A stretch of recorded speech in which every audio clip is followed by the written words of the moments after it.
పక్కా పేద గుండె బతకాలని ఇల్లు కట్టించిండురా, సొంతింటి కలలేరా నేర్చిండురా, మాటలాడకుండా మన ఇంటికే మరి అన్ని పంపించిండురా, మన కడుపు నింటి తరమోసిండురా.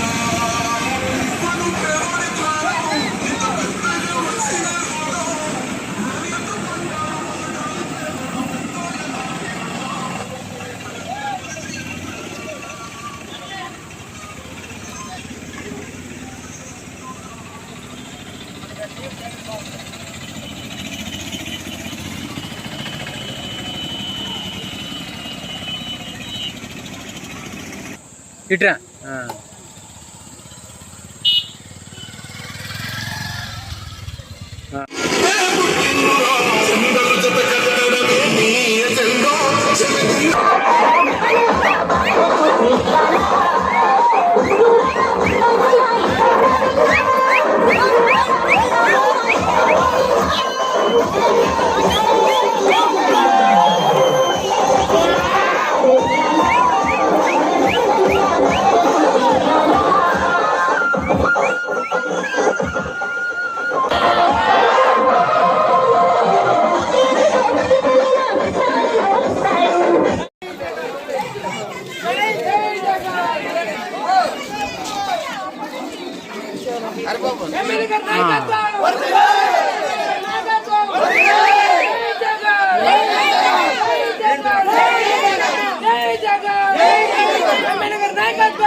నిమ్మగడ్డ రమేష్ అనే మనిషితో సాక్షాత్తు చంద్రబాబు నాయుడే ఎన్నికల కమిషన్ కు లేఖ రాయిస్తాడు. వాలంటీర్లు ఇంటికి రాకూడదు, వాలంటీర్లు ఇంటికి పోకూడదు అని చెప్పి అవ్వ తాతలకు అంతటి వరకు అందుతా ఉన్న పెన్షన్ వారి ఇంటికే రాకుండా అడ్డుకున్నది ఈ చంద్రబాబు నాయుడు. ఆ పెన్షన్ ను బ్యాంక్ అకౌంట్లలో వేయాల్సిందిగా ఎన్నికల కమిషన్ కు విజ్ఞప్తి చేయిస్తాడు.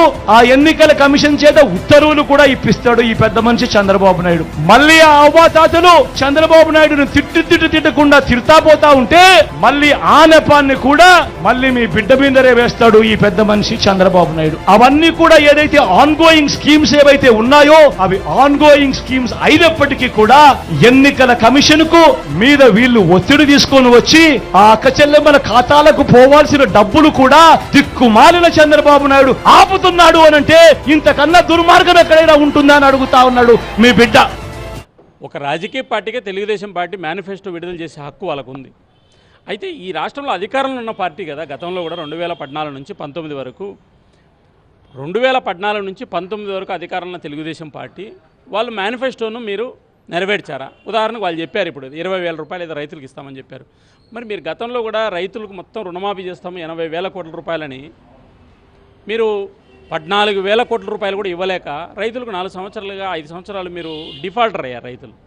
2 మేనిఫెస్టోలు పెట్టినటువంటి రాజకీయ పార్టీలు 2018లో తెలుగుదేశం పార్టీ వెబ్సైట్ నుంచి డిలీట్ చేసింది. కాబట్టి ఆంధ్రప్రదేశ్ ఆర్థిక పరిస్థితి మీద విపక్ష పార్టీలుగా మేమందరం ఆందోళన వ్యక్తం చేస్తున్న సందర్భంలో తెలుగుదేశం పార్టీ కూడా చేసింది. మరి ఈరోజు ఈ ఉచితాలకు సంబంధించిన నిధులు ఎక్కడి నుంచి తీసుకొస్తారనేటువంటిది కూడా ఈరోజు ప్రజలకు చెప్పాల్సిన అవసరం ఉంది.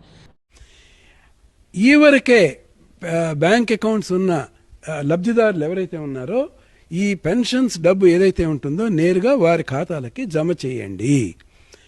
బ్యాంక్ అకౌంట్స్ లేని పెన్షన్ లబ్ధిదారులు ఎవరైతే ఉన్నారో వాళ్ళు వార్డ్ అండ్ విలేజ్ సెక్రటేరియట్కి వెళ్ళి అక్కడ వారి పెన్షన్స్ డబ్బు కనుక తీసుకుంటే అవకాశం మీరు కనుక కల్పించాలి. కల్పించినట్లయితే వాలంటీర్స్ ప్రమేయం పూర్తిగా పోతుంది అని చెప్పి కూడా చెప్పటం జరిగింది. ఇవాళ ఎన్నికలు వచ్చాయి కాబట్టి అన్ని ఉచితమనే వాగ్దానాలు చేస్తున్నాడు. ఆల్ ఫ్రీ బాబ్ అయిపోయాడు. ఆలోచించండి నేను కోరుతున్నా, అసలు ఈ తెలుగుదేశం పార్టీకి విశ్వసనీయత ఉందా?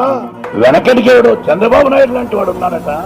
అతనేమో సొంత అమ్మ అడిగితే అన్నం పెట్టడు, కానీ చిన్నమ్మకేమో బంగారు గాజులు చేస్తా ఉన్నాడు. చెప్పిన ప్రతి మాట నిలబెట్టుకున్న ప్రభుత్వం మాదైతే, వీలున్నప్పుడల్లా ప్రజలను మోసం చేసిన ప్రభుత్వం వారికి.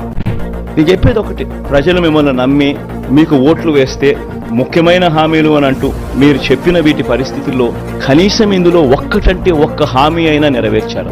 రాజకీయ నాయకుడు ఒక విశ్వసనీయత కోల్పోతే, రాజకీయాలలో విశ్వసనీయత అన్న పదానికి అర్థం లేకపోతే రాజకీయాలు ఎందుకు చేస్తా ఉన్నాం? ఎవరి కోసం చేస్తా ఉన్నాం? దేనికోసం చేస్తాం? చనిపోయిన తర్వాత ప్రతి పేదవాడు గుండెల్లో, ప్రతి ఇంట్లో మన ఫోటో ఉండాలి, ప్రతి గుండెలో మన ఫోటో ఉండాలి అనే తాపత్రయం లేనప్పుడు రాజకీయాలు ఎందుకు చేయాలి?